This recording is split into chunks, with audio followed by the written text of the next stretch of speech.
আজকে হচ্ছে বাংলাদেশের গজবের দিন। কারণ যারা ইয়ং জেনারেশন আছে তারা মনে করে যে আজকে হচ্ছে তাদের একটা উদযাপনের দিন। 31st নাইট যাকে বলা হয়।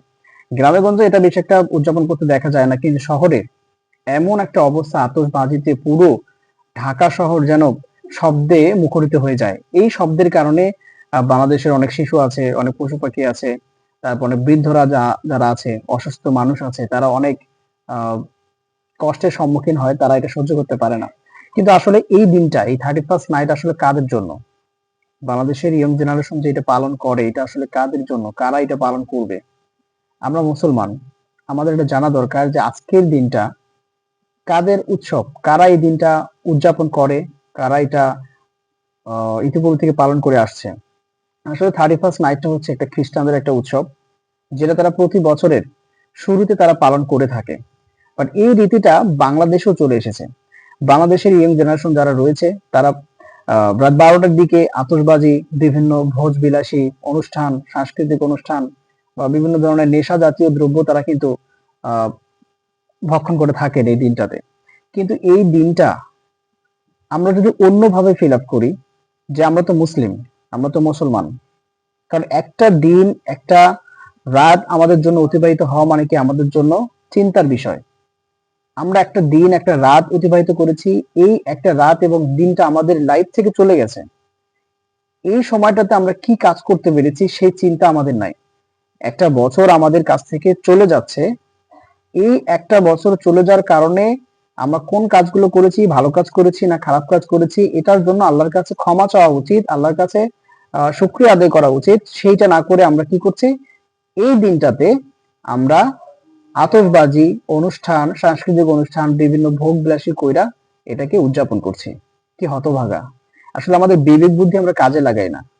আমরা শুধুমাত্র পছন্দ করি আনন্দ উৎফুল্ল, আমরা পছন্দ করি বিভিন্ন ধরনের মজা, এই সকল বিষয়গুলোকে আমাদেরকে একেবারে নিচে নামায় দিচ্ছে।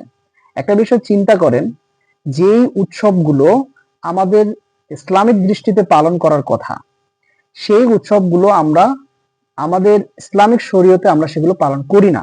কিন্তু যেগুলো আমাদের মুসলিম শরীয়তে এবং ইসলামিক দৃষ্টিকোণ থেকে একেবারে নিষিদ্ধ, সেগুলো পালন করার জন্য আমরা একেবারে উঠে পড়ে লেগে থাকি।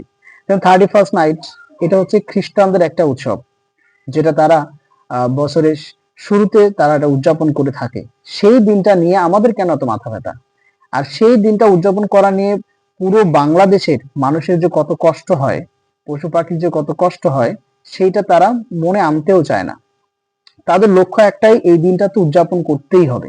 আর উদযাপন করার সিস্টেম গুলো এমন, যেগুলো ইসলামে পুরোপুরি নিষিদ্ধ।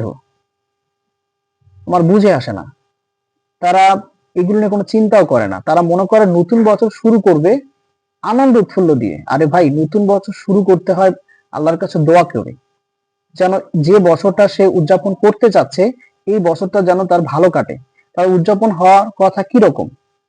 আনন্দ ফুর্তি দিয়ে, নেশা করে, গান বাজনা দিয়ে, আতশবাজি দিয়ে? না, তার উদযাপন হওয়ার কথা ছিল আল্লাহর কাছে নামাজ পড়ে দোয়া করা, যে যে বছরটা আমার জন্য আসছে, এই বছরে যেন আমি ভালো মতো কাটাইতে পারি, ভালো কাজ করতে পারি, মানুষের ভালোবাসা পেতে পারি।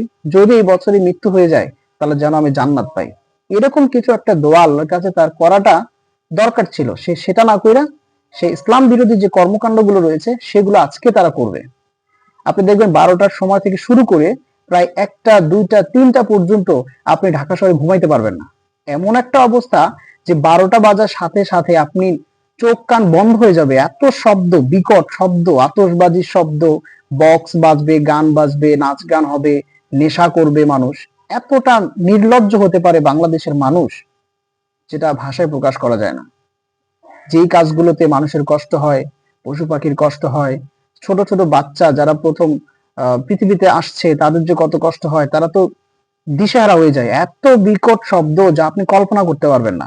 এর আগের বছরে মিরপুরে যে আতশবাজি হয়েছে, এই মিরপুরে আতশবাজিতে একজন শিশু মৃত্যুবরণ করেছে, সেটা আমরা সোশ্যাল মিডিয়াতে অবশ্য পরের দিন আমরা দেখতে পেয়েছি।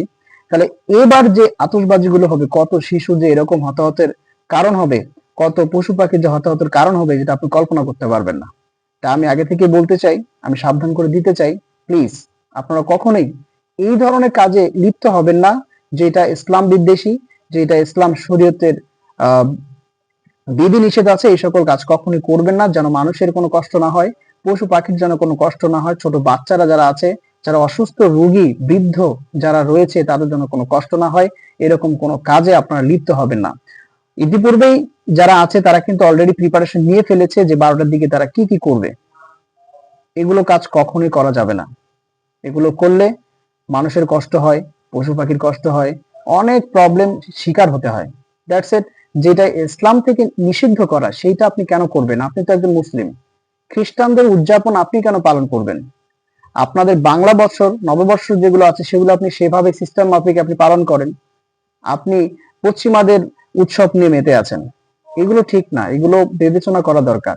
এগুলো নিয়ে জ্ঞান অর্জন করা দরকার যে কোনগুলো আমরা পালন করব, কোনগুলো আমরা পালন করব না। একজন মুসলিম হিসাবে, একজন ইসলামিক দৃষ্টিকোণ থেকে আমাদের কি কি কাজগুলো করা উচিত, কোনগুলো বর্জন করা উচিত, এগুলো আসলে আমাদের জানা দরকার। আমাদের ফ্যামিলি মেম্বার যারা রয়েছে, পিতা মাতা যারা রয়েছে, বড় যারা রয়েছে, তারা ছোটদেরকে এগুলো আসলে বোঝানো উচিত যে এগুলো করা যাবে, এগুলো যাবে না। কিন্তু বাংলাদেশের সিস্টেমটা হয়েছে এমন যে ফ্যামিলির মধ্যে পুরো ফ্যামিলিরা এরকম উদযাপনের আয়োজন করে, মা বাবা ভাই বোন সবাই মিলে এটা উদযাপন করে। আর এটা উদযাপন সিস্টেমটা এরকমই, তারাও আতশবাজি করে, তারাও ফ্যামিলির মধ্যে নেশা করে, তারাই ফ্যামিলির মধ্যে নাচ গান এগুলো নিয়ে মশগুল হয়ে থাকে। তাহলে ফ্যামিলি থেকে যদি এরকম সিস্টেম করে দেওয়া হয় তাহলে কিছু করার নাই, এটা রোধ করা অনেক কষ্টকর। রাষ্ট্রীয় কোষাগার থেকে যদি রাষ্ট্রীয় কোষাগার থেকে যদিও এগুলো বলা হয় যে এটা করা যাবে না, ওইটা করা যাবে না, এটা করলে এটা করতে হবে, এটা করলে অ্যারেস্ট করা হবে বা এরকম মামলা দেওয়া হবে, এটা ভয়ভীতি অনেক দেখায়, কিন্তু এ বিষয়ে কোনো পদক্ষেপ রাষ্ট্রীয়ভাবে নেয় না। সেটা আমরা অনেকবার দেখেছি, শুধু মুখেই বলে কিন্তু বাস্তবায়ন করতে তারা অভ্যস্ত নয়। সুতরাং আমি বলতে চাই এরকম কাজে লিপ্ত হলে অনেক মানুষের কষ্ট হয়। আপনারা প্লিজ দয়া করে এই কাজে লিপ্ত হবেন না।